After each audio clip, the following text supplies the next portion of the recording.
മിനിഞ്ഞാന്ന് പ്രഭാഷണം നടത്തിയിട്ടുണ്ട് പ്രിയ സുഹൃത്ത് മസ്ഊദ് സഖാഫി. ഇന്നലെ അദ്ദേഹത്തിന് കാസർഗോഡ്ക്ക് പ്രസംഗിക്കാൻ പോകാനുണ്ട്. റബ്ബ് താര വിളിച്ചുകൊണ്ടോയി, നിങ്ങളങ്ങനെ പ്രസംഗിക്കാൻ പോണ്ടെന്ന് പറഞ്ഞു. മിനിഞ്ഞാന്ന് രാത്രി പ്രസംഗം നടത്തിയിട്ടുണ്ട്. ഇന്നലെ രാത്രി പ്രസംഗിക്കാനുള്ള നോട്ടീസും പോസ്റ്ററും ഒക്കെ സമൂഹ മാധ്യമങ്ങളിൽ നമ്മൾ കാണുന്നുണ്ട്. യാതൊരു പ്രശ്നമില്ല എന്നർത്ഥം. ആരോഗ്യപരമായി പ്രത്യേകമായിട്ടുള്ളൊരു ബുദ്ധിമുട്ടൊന്നും ഇല്ല എന്നർത്ഥം. ആ നാട്ടുകാർ പ്രതീക്ഷിച്ചിരിക്കുന്നുണ്ടാവും. പോണം എന്ന തയ്യാറെടുപ്പ് അദ്ദേഹവും നടത്തിയിട്ടുണ്ടാകും. പക്ഷെ പോയത് മറ്റൊരു യാത്രയാണ്, മടക്കമില്ലാത്ത യാത്ര, ഒറ്റക്കുള്ള യാത്ര, ഖാദിമീങ്ങളില്ലാത്ത യാത്ര, വാഹനമില്ലാത്ത യാത്ര, ആത്മാവ് പടച്ച റബ്ബിലേക്ക് പറന്നു പോകുന്ന യാത്ര. പരിശുദ്ധ ഖുർആന്റെ ഏറ്റവും അവസാനത്തെ സൂക്തത്തിൽ നമ്മളെ ഓർമ്മിപ്പിച്ച് നമ്മുടെ മനസ്സിൽ നിന്ന് ആ യാത്രയുടെ ചിന്തയെക്കുറിച്ചുള്ള സാന്നിധ്യം ഒഴിഞ്ഞു പോകരുതെന്ന് റബ്ബ് വിചാരിച്ച യാത്ര. വത്തഖൂ യൗമൻ തുർജഊന ഫീഹി ഇലല്ലാഹ്. അല്ലാഹുവിലേക്ക് മടക്കപ്പെടുന്ന ഒരു ദിവസം വരും. ആ ദിവസത്തെ ശ്രദ്ധാപൂർവം കൈകാര്യം ചെയ്യണം. നോമ്പിനെ കുറിച്ച് പറയുമ്പോൾ അങ്ങനെ ചെയ്യണം അങ്ങനെ ചെയ്യണം എന്നൊക്കെ പറയുമ്പോൾ നമ്മൾ എത്തിയെന്നൊന്നും വിചാരിക്കണ്ട. ഒരൊറ്റ അർദ്ധ സെക്കൻഡ് മതി ഈ ശ്വാസം നിലക്കാൻ. ഇത്രയുള്ളൂ മനുഷ്യൻ. നെകളിപ്പ് കാണിക്കണ്ട. മൂലക്കരിന്നായാലും കൊള്ളാം, വേറെ എവിടെ ആയാലും കൊള്ളാം. അള്ളാഹുവിലേക്ക് അടുക്കലാണ് ജീവിതത്തിന്റെ വിജയം. ഇരിക്കുന്നത് എവിടെയെന്നുള്ളതല്ല പ്രശ്നം. അള്ളാഹുവിലേക്ക് അടുക്കലാണ് ജീവിതത്തിൽ വിജയം നേടാനുള്ള ഏക മാർഗം. ഇത് എവിടെയും പറഞ്ഞേ പറ്റൂ. ഇത് പറയലാണ് നമ്മുടെ ദൗത്യം. അതിന്റെ വിശദീകരണങ്ങളിൽ ഭേദങ്ങളുണ്ടാകാം. അടിസ്ഥാനപരമായി റബ്ബിലേക്ക് അടുക്കാനുള്ള ഏതേത് പ്രവൃത്തിയുണ്ടോ അതൊക്കെ പ്രോത്സാഹിപ്പിച്ചേ പറ്റൂ. സ്വാഭാവികമായി അതിന് വിരുദ്ധമാകുന്ന ഏതേത് പ്രവൃത്തികളുണ്ടോ നിരുത്സാഹപ്പെടുത്തിയേ പറ്റൂ. കാരണം ഏതെങ്കിലും ഒരു ദുർബലമായ ചിന്തയിൽ നിന്ന് അബദ്ധം വരുന്നവരുണ്ടാകും. അവരെ തിരുത്തണം. തിരുത്തുന്നതിന് ഫലം കിട്ടും. നേരത്തെ നമ്മൾ സൂചിപ്പിച്ചതുപോലെ. അപ്പൊ മനുഷ്യൻ മലക്കാവാനുള്ള ശ്രമം നടത്തുന്നു. അവൻ ഭക്ഷണം ഒഴിവാക്കുന്നു, പാനീയം ഒഴിവാക്കുന്നു, മൈഥുനാദി കർമ്മങ്ങളിൽ നിന്ന് മാറി നിൽക്കുന്നു, മലക്കുകളെപ്പോലെ ഉറക്കം ഒഴിവാക്കുന്നു.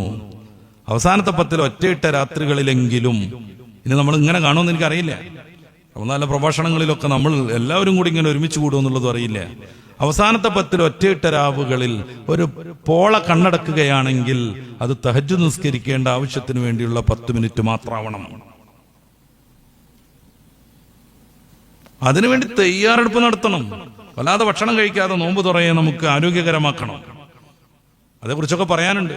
പ്രത്യേകിച്ച് ഏറ്റവും പുതിയ നോമ്പുകാലത്ത് ആരോഗ്യം പരിപോഷിപ്പിക്കാനുള്ള ഒരു 30 ടിപ്സുകളൊക്കെ ഓർമ്മയിൽ വരുന്നുണ്ട്. തൽക്കാലം അതൊക്കെ നിർത്താം നമുക്ക്. ആത്മാവാണല്ലോ പ്രധാനം.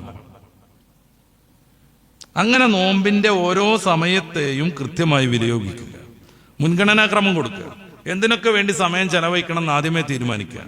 പരിശുദ്ധമായ ഖുർആൻ ഒരു 5 പ്രാവശ്യമെങ്കിലും ഓതി തീർക്കുന്നു പ്രതിജ്ഞ എടുക്കുക. 3 എത്തട്ടെ.